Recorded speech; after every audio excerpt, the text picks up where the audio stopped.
paling dicintai oleh Allah Ta'ala. Dalam hadis ini Rasul menyatakan, fa'ahabbuhum ilallahi anfa'uhum li'iyyanih. Fa'ahabbuhum ilallah. Yang paling dicintai Allah adalah yang paling bermanfaat untuk keluarganya Allah. Yang paling dicintai Allah adalah yang paling bermanfaat untuk ciptaannya Allah. Yang paling dicintai Allah adalah yang paling bermanfaat untuk umat manusia. Yang paling dicintai Allah yang paling bermanfaat untuk tetangganya. Yang paling dicintai Allah yang paling bermanfaat untuk bawahannya. Yang paling dicintai Allah yang paling bermanfaat untuk keluarganya. Yang paling dicintai Allah yang paling bermanfaat untuk anak-anaknya. Yang paling dicintai Allah yang paling manfaat untuk pasangan hidupnya. Yang paling dicintai Allah yang paling manfaat untuk muslim yang lain. Yang paling dicintai Allah yang manfaat untuk burung, yang manfaat untuk kambing, yang manfaat untuk sapi, yang manfaat untuk ciptaannya Allah Subhanahu wa Ta'ala. Jadi kalau kita pengen dicintai Allah, simpel saja, beri manfaat kepada seluruh makhluknya Allah tanpa memandang siapapun dan apapun mereka. Selesai. Bisa nggak? Tetangganya beli, anaknya sakit, mau dibawa ke rumah sakit. Tetangga ini nyebelin. Tahu kan tetangga nyebelin? Rasanya seperti apa ya? Di sinetron tuh ya. Di sinetron tuh kalau lihat sinetron ada tetangga nyebelin itu kan gimana gitu ya. Nah ini tetangga nyebelin ini anaknya sakit, harus dibawa ke rumah sakit, sementara nggak punya mobil. Kemudian kita punya mobil yang siap untuk dipakai. Tetangga tadi ketuk pintu, Assalamualaikum, tolong anak saya sakit, anak saya butuh dibawa ke rumah sakit, ini emergency darurat. Pertanyaan saya, kira-kira sikap kita bagaimana? Marhaba, saya akan setirin sendiri, alhamdulillah, manfaat saya untuk tetangga saya. Atau mengatakan, giliran butuh nangis-nangis. Mulailah kita ngomong, ya maaf ya Pak ya mobil sih ada tapi mau dipakai saya. Panggil itu loh, taksi online kan banyak. Udahlah pakai taksi online, gak usah ngerepotin tetangga, gak usah ngerepotin saya. Toh saya gak pernah ngerepotin Bapak. Masya Allah, na'udzubillah min dzalik. Ini walaupun dia sholat 5 waktu jamaah di masjid, walaupun hajinya 500 kali, kalau sikapnya sama tetangga seperti ini, laisa bihabil khalqi ilallah. Dia bukanlah makhluk yang dicintai Allah Ta'ala. Jadi ukurannya bukan kamu banyak sholat. Sholat itu harus, gak usah dipamer-pamerin. Saya sholat 5 waktu.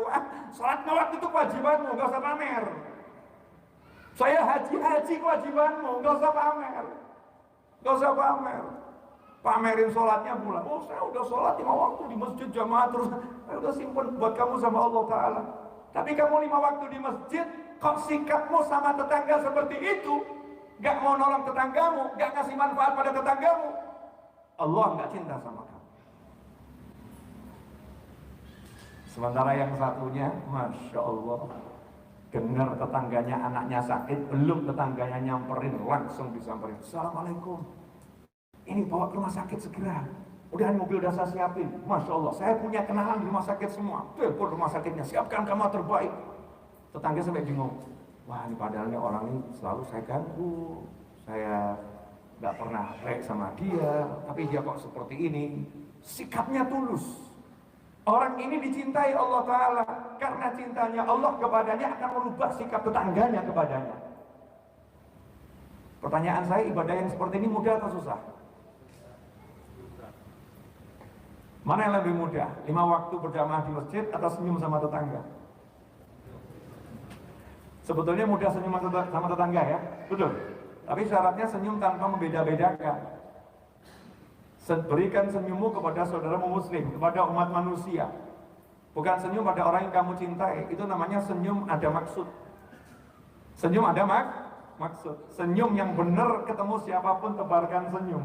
Semakin nyebelin orangnya, semakin lebar senyumnya. Sanggup gak seperti itu? Insya Allah. Ya, itu ya. Anfa'uhum li'iyalih. Yang paling manfaat untuk keluarganya Allah Ta'ala, untuk ciptaannya Allah Subhanahu wa Ta'ala. Nah kalau begitu, kalau kita pengen masuk surga, pengen hidup enak di dunia, hidup enak di akhirat, sebetulnya gampang. Jadi orang yang bermanfaat. Kalau begitu semua yang kita miliki harus manfaat. Handphone nih handphone, ini handphone nih. Handphone ini harus manfaat nih. Ini handphone harus bisa digunakan untuk berbagi kepada orang banyak, menebarkan kebaikan. Jangan handphone untuk menebar gosip. Jangan handphone untuk menebar fitnah. Jangan handphone untuk memecah belah. Jangan handphone untuk memprovokasi. Jangan handphone untuk menyakiti orang. Tapi gunakan handphone ini untuk beri manfaat kepada orang lain. Itu baru namanya orang yang paling dicintai oleh Allah Subhanahu wa ta'ala. Kamu punya wifi di rumah. Begitu ada tetangga anaknya butuh untuk internetan. Rupanya internetnya lagi mati, belum sempat bayar. Iya. Ya udah bilang sama tetangganya, saya ada internet, nyampe gak segitu? Nyampe, nih untuk sekolah anak, nih passwordnya nih, pakai. Masya Allah, manfaat. Punya kamar di rumah, jadikan kamarmu untuk kamar-kamar tamu. Karena orang yang memuliakan tamu itu dicintai oleh Allah Subhanahu wa ta'ala. Man kana yu'minu billahi wal yawmil akhir falyukrim dhaifah. Siapa iman kepada Allah dan hari akhir, sampai ditantang sama Allah Ta'ala. Siapa iman sama Allah dan hari akhir, falyukrim dhaifah, muliakan tamunya. Artinya kalau kamu nggak muliakan tamumu, jangan ngaku-ngaku iman sama Allah Ta'ala. Jangan ngaku-ngaku iman sama hari akhir. Kalau kamu ngaku iman sama Allah dan hari akhir, kamu harus memuliakan tamumu. Pertanyaan saya, memuliakan tamu itu ada persiapan atau asal-asalan? Namanya memuliakan harus ada persiapan. Persiapannya apa? Ya rumahmu persiapkan untuk terima tamu. Rumahmu harus ada kamarnya, kamu siapkan kamar ini untuk tamu. Kalau memang nggak ada kamar untuk tamu, kamu katakan pada pasangan hidupmu, kalau ada tamu biar tidur di dalam, kita yang tidur di luar. Itulah sikapnya sahabat Nabi Muhammad Sallallahu Alaihi Wasallam. Kamu harus siapkan kira-kira nanti kalau ada tamu, kita punya makanan yang cukup untuk tamu kita, tanpa memaksakan diri. Karena Rasul SAW mengatakan tidak disukai orang yang memaksakan diri. Tapi jangan jadi orang yang pelit, jangan jadi orang yang gak mau berusaha. Jangan salah menafsirkan hadis. Hadis tersebut maksudnya berusaha semaksimal mungkin, tapi sesuai dengan batas kemampuanmu. Berikan yang terbaik untuk tamumu. Sudahkah kamu siapkan tempat duduk untuk tamumu, alas untuk tamumu, dan seterusnya. Persiapkan semua itu meskipun tamunya nggak ada. Itu namanya mukmin. Sehingga tiap detik kamar tamu yang kosong itu, walaupun nggak ada tamu, fadilahnya jalan terus, fadilahnya jalan terus, nggak ada habisnya. Kenapa? Semuanya ini piring untuk tamu, ini cangkir untuk tamu, yang ini sendok untuk tamu, yang ini gelas untuk tamu, yang ini selimut untuk tamu, semua untuk tamu. Ditanya sama temennya, emang udah ada tamu di rumahmu? Belum. Nanti kalau ada tamu, saya nggak repot dan saya udah muliakan tamu saya. Karena perintah Nabi SAW, siapa yang iman pada Allah dan hari akhir, fal yukrim dhaifah. Itu manfaat. Rumahnya manfaat, kendaraannya manfaat, badan manfaat gak? Badan kita, di tubuh kita ini manfaat gak? Dari mulai pagi sampai sekarang tubuh kita buat apa ini? Dikasih tangan dua, kaki dua, mata dua, mulut, telinga. Ini jari jemari untuk apa ini? Nah, ini untuk cari gosip atau untuk menebar kebaikan kalau pegang handphone nih. Ini jadikan jari jemari manfaat. Oh, untuk zikir, untuk tasbih. Kalau memang bisa menghitung dengan tangannya, silahkan hitung dengan tangannya. Paling mulia menghitung dengan tangan langsung. Jari jemari akan menjadi saksi. Tapi kalau nggak bisa pakai tangan langsung, pakai tangan, tapi pakai bantuan. Bantuannya alat hitung. Alat hitung di zaman Nabi Muhammad SAW, sahabiah menggunakan biji batu. Batu dipakai untuk menghitung. Ya, batu dipakai untuk menghitung. Bertambah modernnya zaman, mulai biji-bijian dijadikan tasbih. Dulu Sayyidina Abu Hurairah radhiyallahu anhu setiap mau tidur baca istighfar sebanyak 1000 kali. Abu Hurairah radhiyallahu anhu setiap mau tidur baca istighfar 1000 kali. Cara menghitungnya pakai tangan enggak.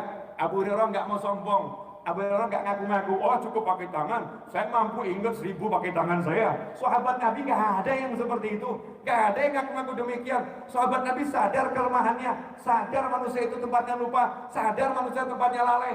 Maka ambillah talinya dibuat buhul-buhul, ikatan-ikatan, sebanyak 1000 ikatan. Beliau tidak tidur sebelum menyelesaikan menghitung 1000 ikatan tersebut. Kalau bahasa kita sekarang jadi tasbih, jadi tasbih diganti dengan biji-bijian, diganti dengan kayu. Sekarang zaman modern, digital, handphonenya pun ada aplikasi tasbih, atau beli alat yang namanya tasbih digital, dihitung. Nah ini tangannya kalau digunakan untuk sholawat, menghitung zikir, nikmat. Saya punya teman di Jawa Timur sana, teman saya ini seorang Gus, ya seorang putranya kiai besar. Kemudian dia punya seorang muridnya adalah seorang fotografer yang tugasnya adalah memotret kegiatan majelis, terutama kalau ada tamu-tamu para ulama. Muridnya ini punya kakak seorang perempuan, kakaknya ini bukan orang kaya tapi punya kios kecil di pasar. Kakaknya senang melihat adiknya berkhidmah kepada ulama, maka kakaknya mengatakan pada adiknya, nanti kalau datang ulama dari luar negeri, kamu bertugas motret-motret, bilang sama kakak, datanglah Al-Habib Umar bin Muhammad bin Salim bin Hafid dari Hadramut ke Indonesia. Kebetulan ini sang adik bertugas ya untuk juga mengabadikan momen-momen yang bagus tersebut dari ulama. Maka kakaknya mengatakan, "Dik, ini kameramu lensanya diganti biar bagus." Maka kakaknya mengambil tabungannya, membelikan lensa yang harganya puluhan juta rupiah. Ini pakai untuk motret ulama biar jadinya bagus. Masya Allah, bukan motret artis, bukan motret pemandangan, motret orang-orang yang dicintai oleh Allah Subhanahu wa ta'ala. Dia siapkan uang yang banyak, dia ambil dari kumpulan dari kiosnya itu, keuntungannya dikumpulkan untuk adiknya beli lensa. Sebagian orang menganggap mungkin nggak worth it apa ya, nggak penting banget gitu ya. Nggak begitu penting lah, lensa biasa juga bisa. Zaman sekarang banyak aplikasi macam-macam. Tapi kakaknya pengen menghormati ulama. Nah kakaknya ini kemudian Ramadan kemarin kalau saya nggak salah ingat, sakit, ya, koma di rumah sakit, nggak sadarkan diri secara total, koma. Tapi waktu koma apa yang terjadi? Di tangannya ada tasbih digital. Tiap hari kakak ini sholawat kepada Nabi Muhammad SAW. Di tangannya ada tasbih digital, tiap hari baca sholawat. Saat koma, dokter pun heran. Karena tidak sadar total, jarinya bergerak menghitung alat digital tasbih tersebut. Walaupun lemah, beberapa saat menghitung. Sekian hari koma, hitungan tasbihnya sampai angka 800 sekian. Saat akan meninggal dunia, beberapa detik sebelum meninggal dunia, tiba-tiba sadar dari komanya. Hanya mengucapkan la ilaha illallah, meninggal dunia. Masya Allah. Ini husnul khotimah. Manfaat tangannya menghitung tasbih untuk sholawat pada Nabi Muhammad SAW. Sekarang siapa yang mengatakan hitung tasbih gak ada manfaatnya, pakai alat bantu gak ada manfaatnya? Zaman Nabi gak ada alat bantu yang seperti itu. Masya Allah. Ikhwani rahimakumullah, jadikan diri kita manfaat, lisan kita manfaat, tangan kita manfaat, kaki kita manfaat, penglihatan kita manfaat. Penglihatan yang manfaat gak akan melihat aib orang, penglihatan yang manfaat akan nutup aib orang. Mulut yang manfaat gak akan gunjing orang, mulut yang manfaat akan menutup aib orang. Tangan yang manfaat gak akan menyakiti orang, tangan yang manfaat akan membantu orang. Gandeng tangan orang menyeberangkan jalan, menuntun yang gak tahu jalan kepada jalan yang benar. Ini namanya manfaat. Uang yang manfaat berkah, manfaatnya kemana-mana. Anaknya dapat, pasangan hidupnya dapat, kerabatnya dapat, tetangganya dapat, sahabatnya dapat. Walaupun gak banyak, uangnya kemana-mana. Masya Allah, manfaat. Sementara uang kita tertimbun di bank, gak. Saudara kita butuh, saudara kita membutuhkan, uang kita ada puluhan juta di bank. Sementara keponakan kita butuh untuk sekolah, keponakan kita butuh untuk ini. Ayahnya bingung, dan ayahnya itu saudara kita sendiri.